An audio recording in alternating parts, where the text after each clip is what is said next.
আসসালামু আলাইকুম, সকলে শান্তি বর্ষিত হোক। আজকে আমরা আমাদের আইসি লেভেলের কোর্স শুরু করতে যাচ্ছি। আমরা মোটামুটি গত এক মাসে একটা মোবাইল খোলা থেকে শুরু করে বোর্ডের বিভিন্ন আইসি পর্যন্ত আমরা জানতে পেরেছি। বিভিন্ন ভোল্টেজ কীভাবে কাজ করে সেটা জানতে পারছি, বিভিন্ন কম্পোনেন্টগুলো কীভাবে কাজ করে তা জানতে পারছি আমরা। এবং আমরা মিটার ব্যবহার, হটগান ব্যবহার, আয়রন ব্যবহার,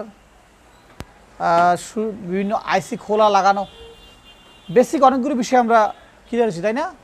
কি মনে হয় বেসিক বিষয়গুলো আমাদের জানা হয়েছে? হ্যাঁ, এটা নিয়ে কারো কোনো কনফিউশন আছে? তাহলে আমরা আবার আইসি লেভেলে ঢুকতে পারি নাকি?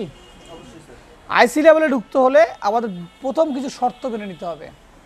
শর্ত নম্বর 1, আমরা সকাল, যেহেতু রমজান মাস, আমরা সকাল 11টা জয়েন করবো। আমাদের যাওয়ার টাইম হচ্ছে বিকেল 4টা থেকে 5টা। যাদের বাসা কাছে তারা 5টা যাবো, যাদের বাসা দূরে তারা 4টা চলে যাবো। ওকে, 4টার আগ পর্যন্ত সময়টা আমরা একদম ব্যালেন্স করব। 2 ঘন্টা মানে 2 জন করে আমরা ওই আমাদের আইসি লেভেলের সময় দিব। যারা সিনিয়ররা কাজ করে তাদেরকে দেখার জন্য তারা কীভাবে কাজ করে, এবং অবশ্যই নোট করব। পাশাপাশি বাকিরা এখানে প্র্যাকটিস করব। প্রথম প্র্যাকটিস হচ্ছে রিভিউ করা। আমরা যা শিখছি গত এক মাসে, সেখানে যে মেন যে পয়েন্টগুলো ছিল সেই পয়েন্টগুলোকে রিভিউ করা। রিভিউ বলতে আমরা আইসি খোলা লাগানো নিয়ে কোনো কনফিউশন আছে কিনা, আমাদের আইসি ক্লিন নিয়ে কোনো কনফিউশন আছে কিনা, আমরা বিভিন্ন কম্পোনেন্ট মাপা নিয়ে কোনো কনফিউশন আছে কিনা, আমরা মোবাইলের বিভিন্ন সেকশনগুলো চিনতেছি কিনা, কোন সেকশন চিনতেছি না সেই সেকশন নিয়ে, সেই বিষয় নিয়ে। এরপরে আমরা যেটা করেছি, ইউটিউব চ্যানেল উন্মুক্ত করেছি। যে গত এক মাস আমরা বিভিন্ন চ্যানেল ইউটিউব চ্যানেল দেখিনি, এবার এই মাস থেকে দেখবো আমরা। সেখানে আমাদের বৈদেশিক চ্যানেলগুলো আমাদের প্রাধান্য বেশি দিচ্ছি আমরা। সেখানে চাইনিজ, ইংলিশ, ইন্ডিয়ান, এই চ্যানেলগুলো থেকে বিভিন্ন রকম সোর্সগুলো, যে বিভিন্ন আমাদের কাজ করতে গিয়ে আমাদের সোর্সগুলো লাগবে, সেই সোর্সগুলো সেখানে কোনো সোর্স আমরা পাই কিনা সেই সোর্সগুলো নিতে পারি আমরা।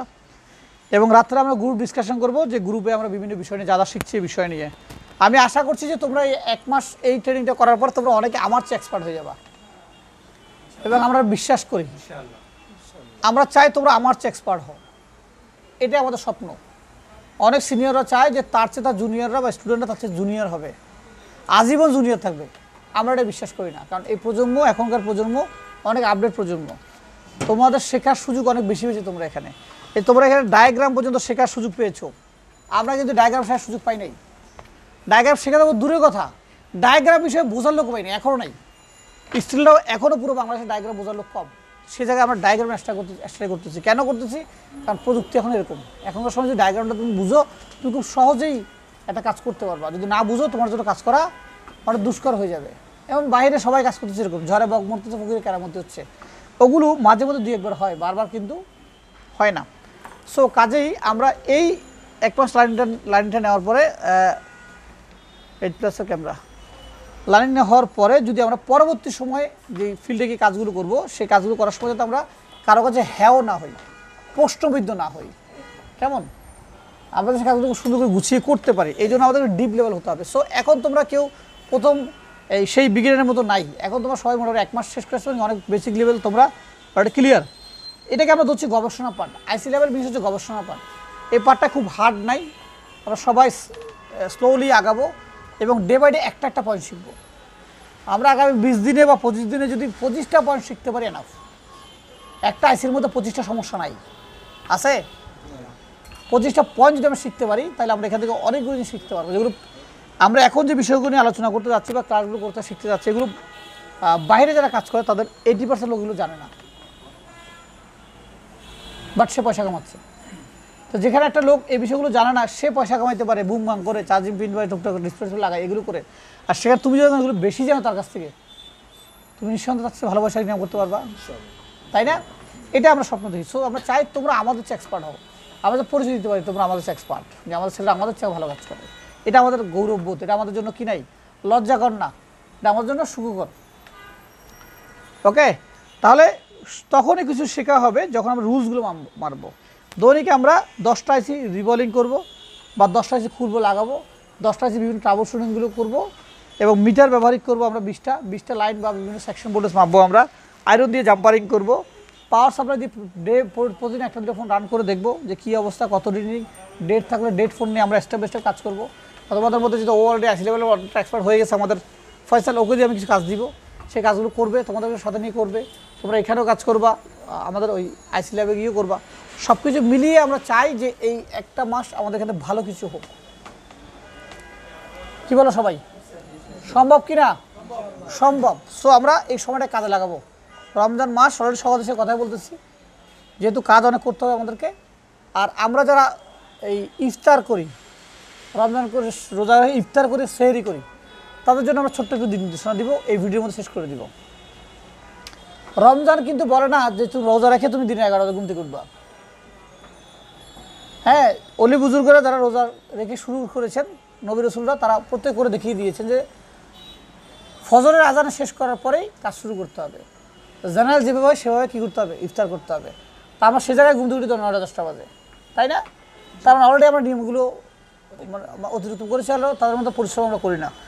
সো রমজান এবং এই সেহরি এবং ইফতার, এই দুটার মধ্যে ডিপেন্ড করে তোমার রোজাটা কেমন হবে। ইফতারে ডিপেন্ড করে যে ইফতারের পর তোমার পরিস্থিতি কেমন হবে, আর সেহরি তোমাকে তৈরি করে দেয় তুমি রোজাটা তোমার কেমন হবে। তো সেহরিতে মানুষ ভালো বুড়ো একটু খেতে চায়, তাই না? চায় না? একটু মাছ মাংস টাংস হলে ভালো হইতো, বা এমনি এই ভাজি টাজি রুচি হয় না আসলে, তাই না? এরকম তো, তাই নাকি? যে সেহরির সময় ভালো বুলো খেতে ইচ্ছা হয় সেহরির সময়, আসলে ভুল।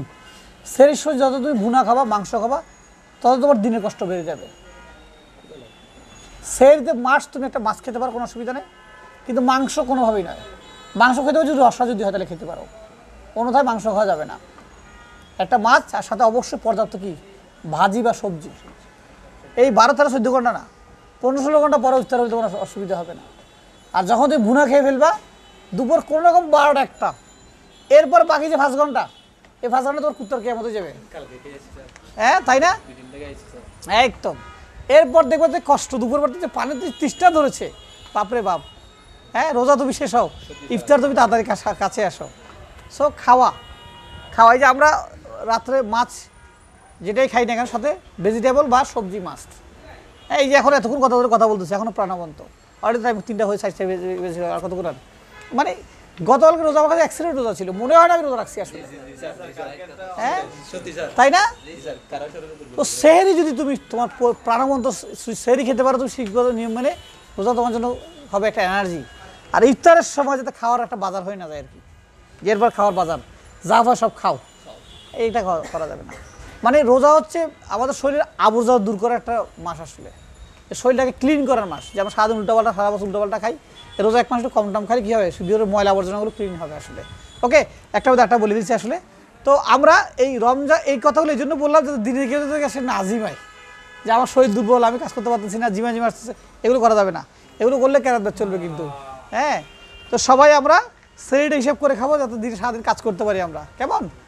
তো আমরা কালকে থেকে, আজকে থেকে আমাদের ব্যবহারিক এই মতো আজকে শুরু করছি কি দিয়ে, আমরা রিভাইজ করব যা আমরা শিখলাম, পুরো 1 মাস কি শিখলাম তা রিভাইজ করবো। এখন রিভাইজ করে সামারিজ দিব, যেন এখান থেকে আমাদের এই জিনিসগুলো বাদ পড়ে গেছে, এই জিনিসগুলো শিখতে হবে আমাদেরকে। ওকে, সেটাকে ধরে আমরা সামনে আগাবো। তো যারা আমাদের দেখছেন, আসলে আমরা ভিন্নভাবে এই পেজটার আমরা সেকেন্ড স্টেপটা কমপ্লিট করতে যাচ্ছি, যাতে তারা ভিতরের বিষয়গুলো জানতে পারে, শিখতে পারে। আমরাও তাদের সাথে শিখবো, আমরা ওই বিষয়গুলো স্টাডি করবো, গবেষণা করব। তো যারা আমাদেরকে দেখছেন, দোয়া করবেন এই ছেলেগুলোর জন্য, রোজা রেখেও তারা কষ্ট করে দূর দূরান্ত থেকে আসছে একমাত্র শেখার জন্য। আমরা যাতে তার শেখার সহযোগী হতে পারি। ভালো থাকবেন, সুস্থ থাকবেন। আসসালামু আলাইকুম। ওকে।